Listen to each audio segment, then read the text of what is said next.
Hello and welcome back to my podcast. I Am More Than Enough, hosted by me, Elvis Kaberuka. And if it's your first time, you are also most welcome. Thank you all for being here. I wanted to take time to offer my deepest gratitude to everyone that was so kind to take time to offer thoughts, encouragement, like, share, all that good stuff on this podcast that I just started. It was overwhelming. I'm so filled with so much excitement, so much. I don't even know what to say. It's beyond me because in my mind, I was like, oh, if I could touch one person. And I really was thinking of one person, which doesn't compute, but it did. And so when I kept getting these heartfelt, beautiful, kind messages, I felt even more energized and felt more in line to do what I am supposed to do, to help by sharing my story, because I know it can help even one person, because I know not long ago I was that one person. So your kind words, your encouragement, your love has given me much more strength to continue this so that we can help someone. So thank you, thank you, thank you. You are absolutely a part of it. And that's why I keep emphasizing we. So thank you very, very much. So in the first episode titled Becoming Sober, if you haven't checked it out, please check it out. I went over on how I came to the moment of realization to say, hey, you need to stop drinking.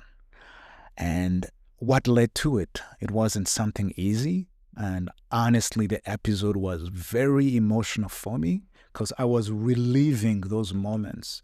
I was reliving that pain that maybe I had not examined. So this was actually very, very healing for me. So if you haven't checked it out, I would highly encourage you to check it out. It was vulnerable and just heartfelt. And I promise you things will get lighter. Things are not going to be as heavy moving forward because I want to express the peace and joy that I'm feeling at the moment as I'm creating this, as I'm serving, as I'm doing something that absolutely I'm loving doing. So please check it out. And if you get a moment, please share, like, subscribe, comment, so we can amplify this message and help out people along the way. As I said before, I was that one person, and a part of me is trying to reach to that person that could not be reached. And I know that there's a lot of people that are suffering with addiction and with mental health and just things that they may be dealing with. Because my podcast is going to go beyond sobriety. I'm just using sobriety as a vehicle to get to some of these topics and using my experiences to share that story. So before we get to the topic of today on acceptance, I wanted to start with denial, which is the opposite of acceptance. So what is denial? So denial is when you're in a state of avoiding reality as it is or suppressing it because it's too painful. You're basically resisting reality and rejecting it because it's just uncomfortable and painful. So for me, the way denial manifested itself was just not accepting the pain that was in or dealing with whatever pain that was underneath, but immediately struggling with sleep, showing up to work hangover and just not being able to perform, not being able to take care of myself. I don't remember how consistently I'd worked out at that time. And just living in a place of pain and creating an outlet to medicate myself. So I was medicating myself with alcohol because when I got to Austin, Texas, I moved to Austin, Texas in 2018. It was an extremely rough time because I do deal with seasonal allergies, and man, did they come up so bad. I literally had to get a surgery. I'd never had any surgery in my life, but I had to get a surgery to correct my breathing, to remove a deviated septum and to remove a bunch of sinuses that were stuck in there, which were causing me immense pain. I was having so many migraines that just living was extremely tough. And drinking was the only way and the only escape to allow me to do this. So I found myself starting to dig a hole. Because yes, I did get surgery. Yes, I did get treatment. And I even had some drops that I would take, including medicine that should have helped me. But I lacked the patience to say, all right, I'm going to allow this to work on me. I just needed to get better now. So denial is a very, very tough place to be. And it's like being on a roller coaster that's just in a circle and you're just going fast. And you cannot stop for a second to see yourself because you're going so fast. You cannot even see yourself, like when a wheel is turning. It was very, very hard to have an introspective look at myself. Even if my friends, my family, loved ones would say it here and there, and I thought I was hiding it very well. And I'd convinced myself, I'm not an alcoholic. I drink on Friday and Saturday. But before I knew it, it turned into Sunday because I had to counter the hangover. And at my worst, I was experiencing blackouts consistently. I was taking about half a week to feel okay to be able to function, to be able to produce and at work or take care of myself or feel whole. And let Friday come, I'm so bogged down, I'm so exhausted because of the allergies that I'm dealing with, the hangover that I'm dealing with, that I feel that I have to drink, to the point where I started identifying with that pain, So when you're in denial, you're in a place of identifying with this lie that you've created. Because you've created this persona, your ego, that's there. And you've done so much and everything is affirming it. And you hide because you don't want that part of you to be seen. Because by putting light to it or being seen could define the death of you. So it was an extremely, extremely tough time. And I convinced myself this was a way out of it. And I had to do it. Even if things were falling apart, I was absolutely not representing myself in the best way possible. Kept making mistakes, kept embarrassing myself, but just being in denial. And the person that I was hurting the most was me. I was hurting myself, but I was in complete denial that I was hurting myself. So denial in addiction can be that painful, but we all have so many things that we are resisting, that we are in denial of. Be it if you need to take care of your health, then you have to get on a certain diet because maybe you may have high blood pressure or pre-diabetic. But you're so stubborn that you think that the old ways you've done it, because they're so comfortable and it's comforting to your brain to live there, that this is how things have to be.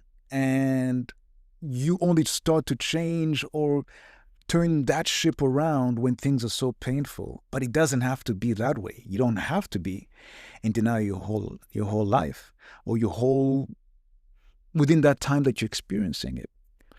See, denial can be tricky, and it's something that's very, very hard to come to allow and to come to a place of acceptance.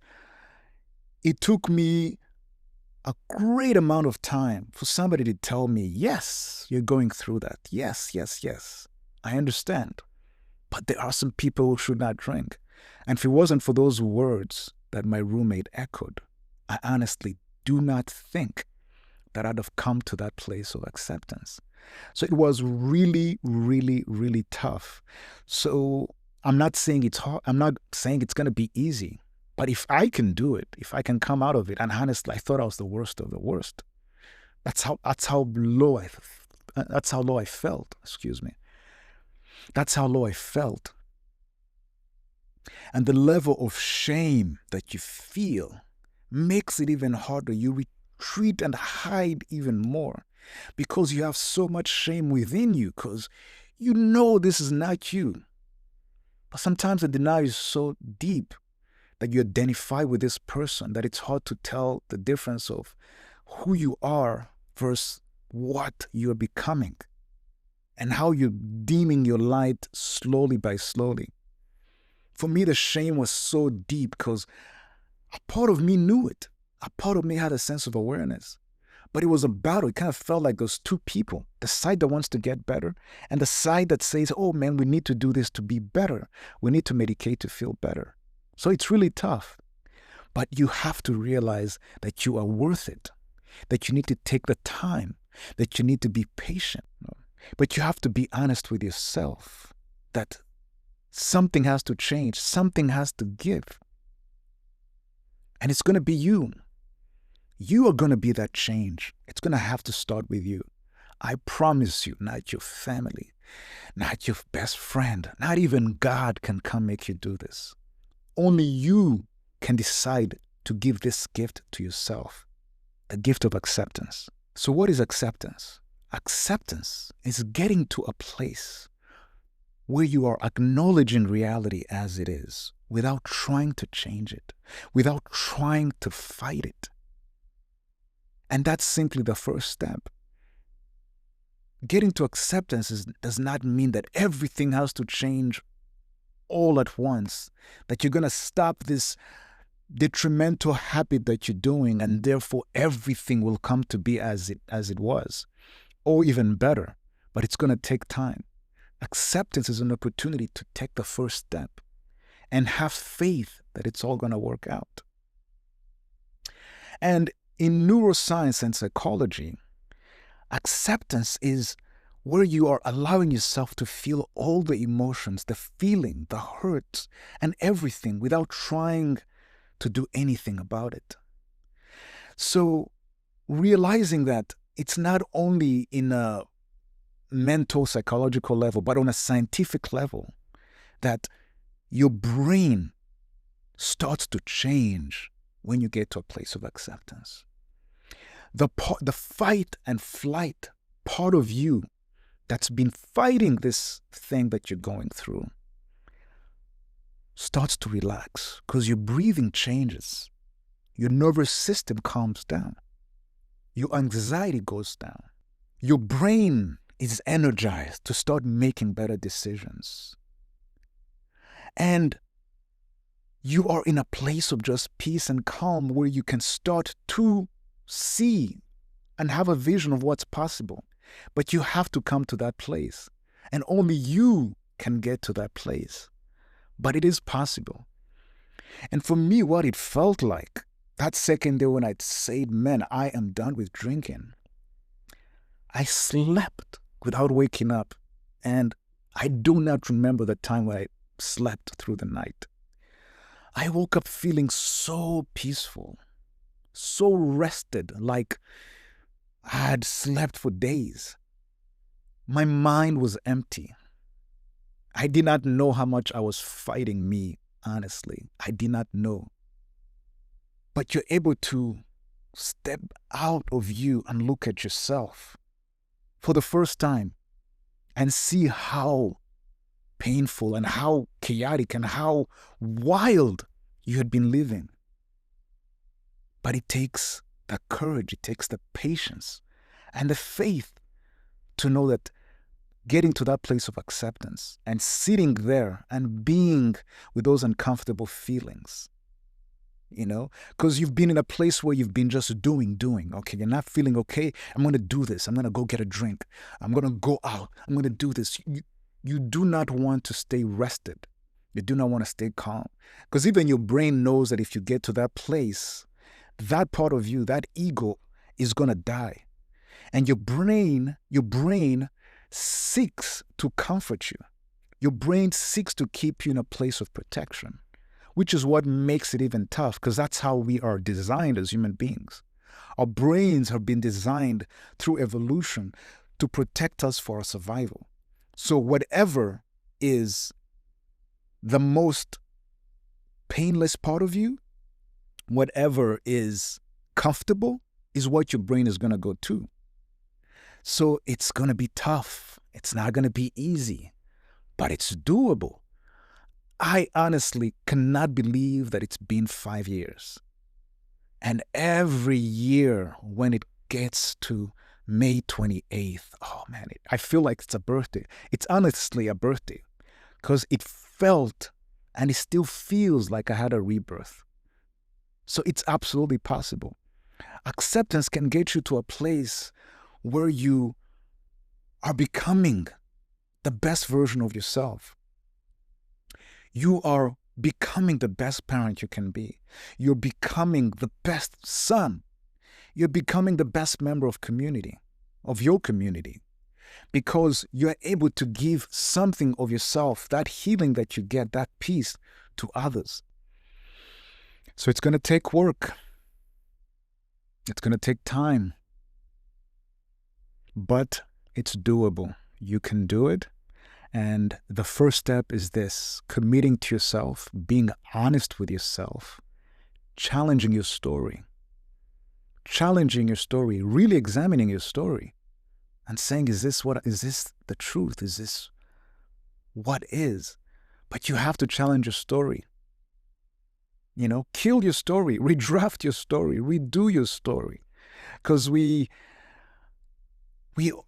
always create a story and a narration of what is going on, but until we examine it or look really, really hard at our story and challenge it and face it and bring some light to it, can we start to see gaps? Can it start to fracture? And those fractures, hopefully, can start this healing that you want. And you can start to mend yourself and create a new story, a new foundation that's built on truth, that's built on love, and endless possibilities. So I'm going to ask you this. Just today, take a time to pause and reflect and ask yourself, what is one area of my life that I am resisting change? What is one area of my life that I've not fully accepted? What is one area of my life that I need to bring to light of acceptance? Consider what embracing that could mean for your healing journey. Some sort of clarity. So take time, do it for yourself. And I want to end by this. I want to remind you that whatever it is you're going through, however big, however painful, however impossible, that you are not alone. And if God is enough and you are His child, then you are more than enough. So have some patience, have some love and faith that this too shall pass. Yeah. So I want to thank you again for taking time to be with me here today. I'm truly, truly thankful for you spending time with me. Until next time, I'm wishing you a nice, fantastic rest of your day. And until next time, have a blessed one.